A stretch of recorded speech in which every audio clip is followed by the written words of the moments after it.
ರಾಜ್ಯ ಬಿಜೆಪಿ ಪಾಳೆಯದಲ್ಲಿ ಪಕ್ಷ ಸಂಘಟನೆ ಕಳಪೆ ವಿಚಾರ. ವಿವಿಧ ಕಾರಣಗಳಿಗೆ ಕರ್ನಾಟಕದಲ್ಲಿ ಸಂಘಟನೆಗೆ ಹಿನ್ನಡೆ ಆಗ್ತಿದೆ ಅಂತ ರಾಜ್ಯ ಭಾರತೀಯ ಜನತಾ ಪಾರ್ಟಿಯಲ್ಲಿ ಪಕ್ಷ ಸಂಘಟನೆ ಕಳಪೆ ವಿಚಾರ. ವಿವಿಧ ಕಾರಣಗಳಿಗಾಗಿ ಕರ್ನಾಟಕದಲ್ಲಿ ಸಂಘಟನೆಗೆ ಹಿನ್ನಡೆ ಆಗ್ತಾ ಇದೆ. ನೂತನ ರಾಜ್ಯಾಧ್ಯಕ್ಷರ ಘೋಷಣೆಯ ವಿಳಂಬ ಆಗ್ತಾ ಇದೆ. ಬಿವೈವಿ ಮೌನ ತಾಳಿದ್ದಾರೆ. ಬಿವೈ ವಿಜಯೇಂದ್ರ ಮೌನ ತಾಳಿದ್ದಾರೆ. ಕೆಲವು ಪದಾಧಿಕಾರಿಗಳು ಸಂಘಟನೆಗೆ ಆಸಕ್ತಿ ತೋರ್ತಾ ಇಲ್ಲ. ಸಂಘಟನಾ ಪ್ರಧಾನ ಕಾರ್ಯದರ್ಶಿಗಳ ನೇಮಕ ಆಗಿಲ್ಲ. ಸಂಘ ಮತ್ತು ಪಕ್ಷದ ನಡುವೆ ಕೊಂಡಿಯೇ ಅಸಾಧ್ಯ ಎನ್ನುವಂತಹ ಸ್ಥಿತಿ ಇದೆ. ಸಂಘ ಮತ್ತು ಪಕ್ಷದ ನಡುವೆ ಈ ಕೊಂಡಿ ಏನಿದೆ ಅದು ಅಸಾಧ್ಯ ಎನ್ನುವಂತಹ ಸ್ಥಿತಿ. ವಿಭಾಗವಾರು ಪ್ರಭಾರಿಗಳ ನೇಮಕ ಆಗಿಲ್ಲ. ಕೋರ್ ಕಮಿಟಿ ಪುನರ್ರಚನೆ ಆಗಿಲ್ಲ. ವಿಶೇಷ ಆಹ್ವಾನಿತರ ಹೆಸರುಗಳು ಪಟ್ಟಿಯಲ್ಲಿಲ್ಲ.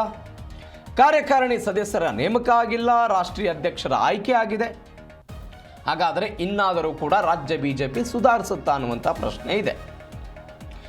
ಸದನದಲ್ಲಿ ಸಂಘಟನಾತ್ಮಕವಾಗಿ ಹೋರಾಟ ಮಾಡೋ ಪ್ರಯತ್ನವನ್ನು ಬಿಜೆಪಿ ಮಾಡ್ತಾ ಇದೆ, ರಾಜ್ಯ ಸರ್ಕಾರದ ವಿವಿಧ ವಿಚಾರಗಳನ್ನು ಮುಂದಿಟ್ಟುಕೊಂಡು.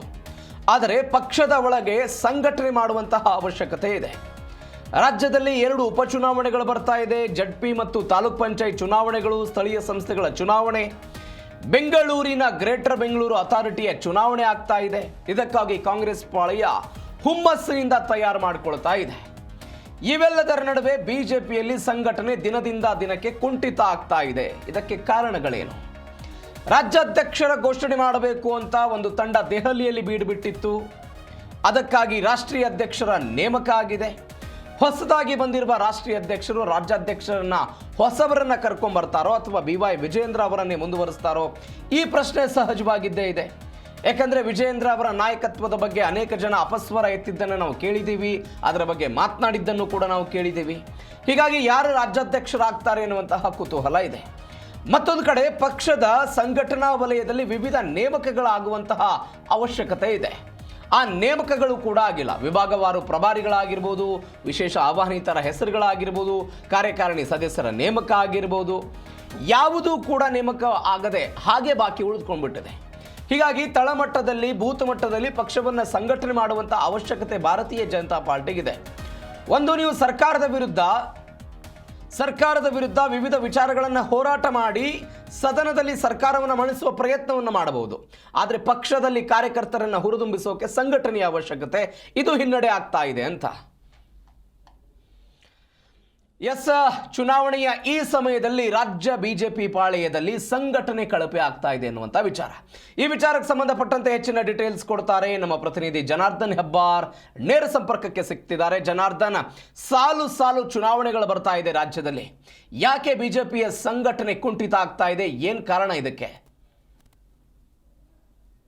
ಪ್ರವೀಣ್, ನಾವು ನೋಡಿದಾಗೆ ಪಕ್ಷದಲ್ಲಿ ಪ್ರಮುಖ ಸ್ಥಾನ ಅಂದ್ರೆ ಸಂಘಟನಾ ಕಾರ್ಯದರ್ಶಿ ಬೇಕಾಗಿದೆ. ಅದಕ್ಕೆ ಸಂಘ ಮತ್ತು ಪಕ್ಷ ಎರಡರ ನಡುವೆ ಕೊಂಡಿ ಆಗಿರುವಂತಹ ಒಂದು ಸ್ಥಾನ ಅದು. ಅಲ್ಲಿ ರಾಜೀವ್ ಅವರಿದ್ರು ಮೊದಲು. ಅವರ ಸ್ಥಾನ ತೆರವಾದ ನಂತರದಲ್ಲಿ ಯಾರನ್ನು ಕೂಡ ನೇಮಕ ಮಾಡಿಲ್ಲ. ಸಂಘ ಮತ್ತು ಪಕ್ಷದ ನಡುವೆ ಕೊಂಡಿ ಆಗ್ಲಿಕ್ಕೆ ಇರುವಂತಹ ಸ್ಥಾನ ಇದೇ ಭರ್ತಿ ಆಗಿಲ್ಲ. ಹೀಗಾಗಿ ಮೊದಲನೇ ಹಂತದಲ್ಲಿ ಪಕ್ಷ ಸಂಘಟನೆಗೆ ಇದೊಂದು ದೊಡ್ಡ ಹಿನ್ನಡೆ ಆಗಿ ಕಾಣಿಸ್ತಾ ಇದೆ. ಅನಂತರದಲ್ಲಿ ವಿಜೇಂದ್ರ ಅವರು ರಾಜ್ಯಾಧ್ಯಕ್ಷರು ಅಂತ ಹೇಳಿ ನಾಮನಿರ್ದೇಶನ ಆದ ಬಳಿಕ ಪಕ್ಷ ಸಂಘಟನೆಗೆ ಅಂತ ಹೇಳಿ ಯುವಕರ ಪಡೆಯನ್ನ ಅವ್ರು ನೇಮಿಸ್ಕೊಳ್ತಾರೆ ಪದಾಧಿಕಾರಿಗಳ ಸ್ಥಾನಕ್ಕೆ.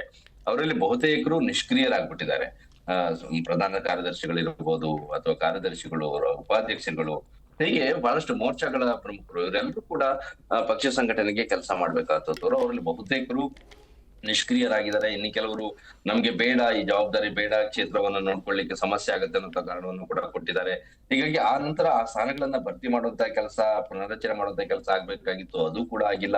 ಇನ್ನು ಕೋರ್ ಕಮಿಟಿ ಬಹಳ ಪ್ರಮುಖವಂತ ಕಮಿಟಿ ಅದು. ಅಲ್ಲಿ ಪಕ್ಷದಲ್ಲಿ ನಡೆಯುವಂತಹ ಪ್ರಮುಖ ಜವಾಬ್ದಾರಿಗಳನ್ನ, ಪ್ರಮುಖ ವಿಚಾರಗಳನ್ನ ಚರ್ಚೆ ಮಾಡಿ ತೀರ್ಮಾನ ತೆಗೆದುಕೊಳ್ಳುವಂತಹ ಒಂದು ಕಮಿಟಿ, ಆ ಕಮಿಟಿಯ ಪುನರ್ರಚನೆ ಆಗ್ಬೇಕಾಗಿತ್ತು, ಅದು ಕೂಡ ಆಗಿಲ್ಲ.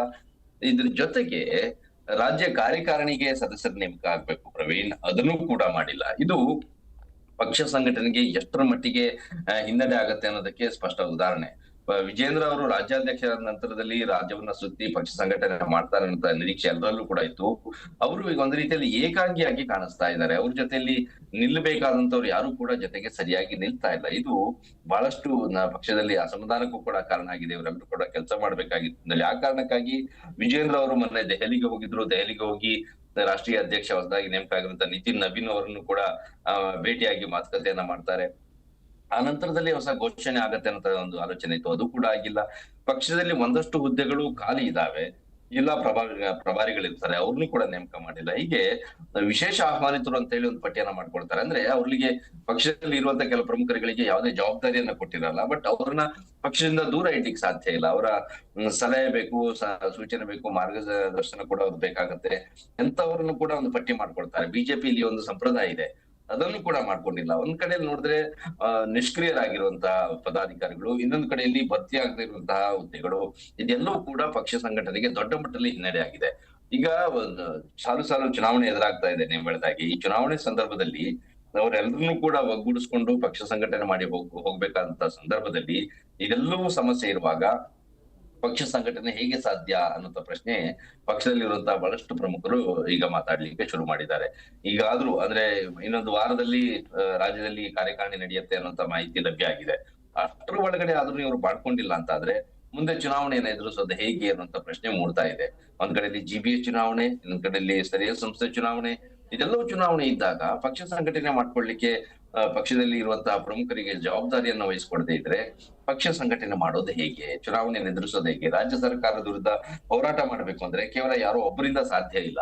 ಇಡೀ ರಾಜ್ಯದಲ್ಲಿ ಹೋರಾಟ ಆಗ್ಬೇಕು ಅಂತಂದ್ರೆ ಎಲ್ರಿಗೂ ಕೂಡ ಅಧಿಕಾರ ಹಂಚಿಕೆ ಆಗ್ಬೇಕು. ಅಧಿಕಾರ ಹಂಚಿಕೆ ಮಾಡದಂತವ್ರು ಕೂಡ ಅವರು ತಮ್ಮ ಜವಾಬ್ದಾರಿಯನ್ನು ನಿರ್ವಹಿಸ್ತಾ ಇಲ್ಲ. ಇದು ವಿಜೇಂದ್ರ ಅವರಿಗೆ ದೊಡ್ಡ ತಲೆನೋವಾಗಿ ಪರಿಣಮಿಸಿದೆ ಅನ್ನೋದು ಈಗ ಪಕ್ಷದಲ್ಲಿ ಶುರುವಾಗಿರುವಂತ ಚರ್ಚೆ. ಒಂದ್ ಕಡೆಯಲ್ಲಿ ವಿಜೇಂದ್ರ ಅವ್ರನ್ನೇ ಬದಲಾವಣೆ ಮಾಡ್ಬೇಕು ಅನ್ನೋಂತ ಕೂಗು, ಇದ್ರ ನಡುವೆಯಲ್ಲಿ ಅವರು ಪಕ್ಷ ಸಂಘಟನೆ ಮಾಡಿ ತೋರ್ಸ್ಕೊಡ್ತೀರಿ ಅನ್ನೋಂತ ಒಂದು ಇರುವಂತಹ ಸವಾಲು, ಇದೆಲ್ಲವನ್ನು ಕೂಡ ಹೋಗ್ಬೇಕು ಅಂತಂದ್ರೆ ಈಗ ಇರುವಂತಹ ಈ ಎಲ್ಲ ಸಮಸ್ಯೆಗಳನ್ನ ಪರಿಹಾರ ಮಾಡ್ಕೊಳ್ಬೇಕಂತ ಸಂದರ್ಭ ಬಂದಿದೆ. ಹಾಗಾಗಿ ವಿಜೇಂದ್ರ ಅವರು ದೆಹಲಿಗೆ ಹೋಗಿ ಬಂದಂತಲ್ಲ ಆದ್ರೂ ಇದು ಪರಿಹಾರ ಆಗತ್ತಾ ಅನ್ನುವಂತ ಒಂದು ನಿರೀಕ್ಷೆಯಲ್ಲಿ ಪಕ್ಷದಲ್ಲಿ ಇರುವಂತಹ ಪ್ರಮುಖರೆಲ್ಲರೂ ಕೂಡ ಇದ್ದಾರೆ. ಯಾಕಂದ್ರೆ ಪಕ್ಷದಲ್ಲಿರುವಂತಹ ಪದಾಧಿಕಾರಿಗಳಿಗೆ ಜವಾಬ್ದಾರಿಯನ್ನು ವಹಿಸಿಕೊಟ್ರು ಕೂಡ ಅವ್ರು ಯಾರು ಕೂಡ ಪಕ್ಷಕ್ಕೆ ಸಂಘಟನೆಗೆ ಬರ್ತಾ ಇಲ್ಲ. ಯಾರು ಕೂಡ ಪಕ್ಷದಲ್ಲಿ ಒಂದು ಪ್ರೆಸ್ ಮೀಟ್ ಮಾಡೋದು, ಇನ್ನೊಂದು ಬೇರೆ ಬೇರೆ ಕಾರ್ಯಕ್ರಮ ಮಾಡೋದು, ಜವಾಬ್ದಾರಿಯನ್ನು ನಿರ್ವಹಿಸ್ಕೊಳ್ಳೋದು ಯಾವುದನ್ನು ಕೂಡ ಮಾಡ್ತಾ ಇಲ್ಲ. ರಾಜ್ಯಾಧ್ಯಕ್ಷರುಗಳಿದ್ದಾರೆ, ರಾಜ್ಯ ಉಪಾಧ್ಯಕ್ಷರುಗಳು ಏನ್ ಮಾಡ್ತಿದ್ದಾರೆ, ಅವರಲ್ಲಿ ಎಷ್ಟು ಜನ ಯಾರ್ಯಾರು ಇದ್ದಾರೆ ಅನ್ನೋದೇ ಬಹುತೇಕರಿಗೆ ಗೊತ್ತಿಲ್ಲ. ಅಷ್ಟರ ಮಟ್ಟಿಗೆ ಆಗಿದೆ.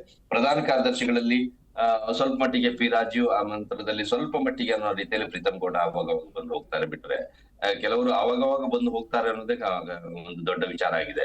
ಇವರು ಯಾರು ಕೂಡ ಸಂಘಟನೆಗಾಗಿ ಒಂದಷ್ಟು ಜವಾಬ್ದಾರಿಯನ್ನು ತೆಗೆದುಕೊಂಡು ಕಾರ್ಯಕ್ರಮ ಆಯೋಜನೆ ಮಾಡೋದು, ಬೇರೆ ಬೇರೆ ಕ್ಷೇತ್ರಗಳಿಗೆ ಓಡಾಡೋದು, ಯಾವುದನ್ನು ಕೂಡ ಮಾಡ್ತಾ ಇಲ್ಲ.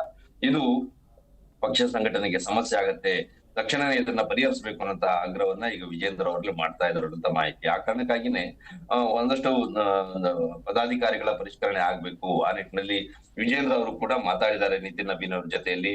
ಅವರು ಕೂಡ ಸೂಚನೆಯನ್ನ ಕೊಟ್ಟಿದ್ದಾರೆ, ತಕ್ಷಣ ಮಾಡಿ ಅನ್ನೋಂತ ಮಾಹಿತಿ ಲಭ್ಯ ಆಗಿದೆ. ಆದ್ರೆ ಯಾವಾಗ ಅನ್ನೋಂತ ಪ್ರಶ್ನೆ ಇದೆ. ಯಾಕಂದ್ರೆ ಸಮಯ ಇಲ್ಲ. ಚುನಾವಣೆ ಎದುರಿಸಬೇಕು ಅಂತಂದ್ರೆ ಬಹಳಷ್ಟು ಸಮಯ ಬೇಕಾಗತ್ತೆ. ಅದೆಲ್ಲವನ್ನು ಕೂಡ ನಿಭಾಯಿಸ್ಕೊಂಡು ಹೋಗ್ಲಿಕ್ಕೆ ಈಗ ವಿಜೇಂದ್ರ ಅವ್ರ ಮೇಲೆ ದೊಡ್ಡ ಸವಾಲಿದೆ. ಅದನ್ನ ಹೇಗೆ ಇವ್ರು ನಿಭಾಯಿಸ್ತಾರೆ, ಪುನಾರಚನೆ ಮಾಡ್ತಾರಾ ಇಲ್ವಾ ಅನ್ನೋದು ಈಗಿರುವಂತ ಕುತೂಹಲ. ಪ್ರವೀಣ್. ಓಕೆ ಜನಾರ್ದನ್, ನೋಡೋಣ ಏನಾಗುತ್ತೆ ಬಿಜೆಪಿಯ ಸಂಘಟನೆ. ಥ್ಯಾಂಕ್ ಯು ಸೋ ಮಚ್ ನಿಮ್ಮೆಲ್ಲ ಡೀಟೇಲ್ಸ್ಗೆ.